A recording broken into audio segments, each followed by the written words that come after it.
काजल काजल काजल काजल, कल तू दशहरा मेला गई थी, मुझको छोड़ के अकेला गई थी। गई थी कल तू दशहरा मेला गई थी, मुझको छोड़ के अकेला गई थी। तो तेरे संग मेले में कौन था? कौन था?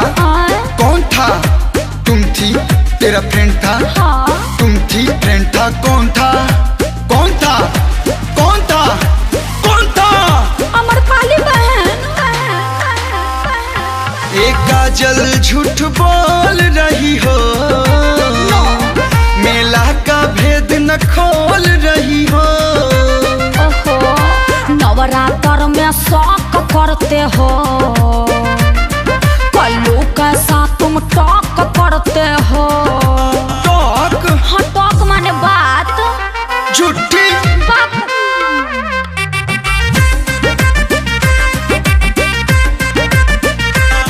एक काजल काजल काजल काजल, रुई या मिठाइया तुम खा रही थी, कलुआ का गाना तुम गा रही थी। कहाँ सुन ले? अपने कान से। रुई या मिठाइया तुम खा रही थी, कलुआ के गाना तुम गा रही थी। तेरे संग डुएट गाने वाला कौन था? कौन था? कौन था? तुम थी, तेरा फ्रेंड था। नहीं। तुम थी, फ्रेंड था, कौन था? कौन था? कौन था? ओए कौन था? अमरपाली बहन। एक काजल झूठ बोल रही हो, सच्ची। मेला का भेद न खोल रही हो। नवरात्र में शौक करते हो, मैं कल्लू कैसा तुम टॉक करते हो।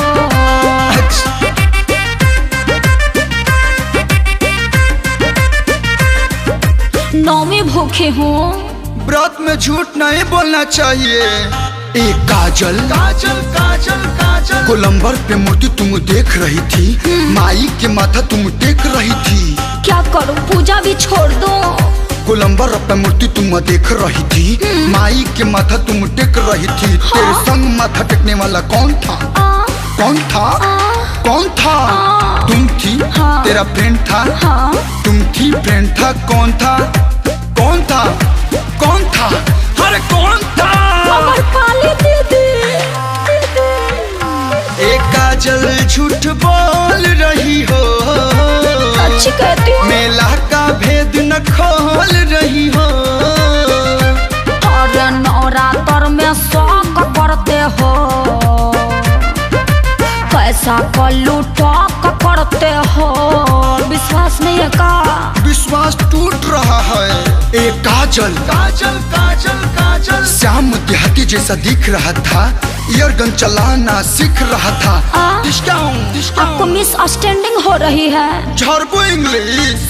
श्याम देहाती जैसा दिख रहा था, ईयरगन चलाना सीख रहा था। तेरे संग ईयरगन चलाने वाला कौन था? कौन था? तुम थी, तेरा फ्रेंड था। ना। तुम थी, फ्रेंड था, कौन था? कौन था? कौन था? अरे कौन था?